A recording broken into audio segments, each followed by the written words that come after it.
Mga kababayan sa Pilipinas, nananawagan po ako sa aking asawa na kung nasan ka man, sana bumalik ka na sa bahay kasi yung mga anak mo lagi kang hinahanap, natutulog, wala ka daw. Mga bata pa yung anak natin, bakit sumama ka sa lalaki mo? Di mo lang nisip yung mga anak mo.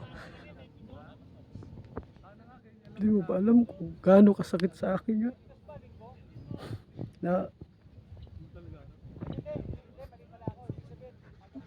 Nanalaman ko sa iba na wala ka na sa kanila. Natitiis mo yun para lang sa lalaki mo. Sana bumalik ka na. Bahawa ka sa mga anak mo. Parahawa mo na. Sige na naman oh. Hindi ako makapagtrabaho ng maayos dito dahil yung mga anak mo iniisip ko eh. Sana kung sino man nakakita sa asawa ko, sana paalam niyo sa akin.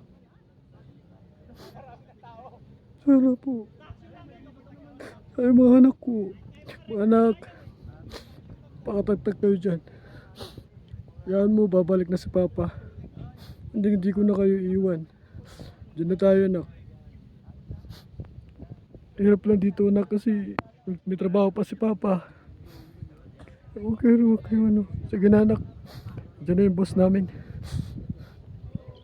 Ingat kayo lagi anak, mahal na mahal ko kayo.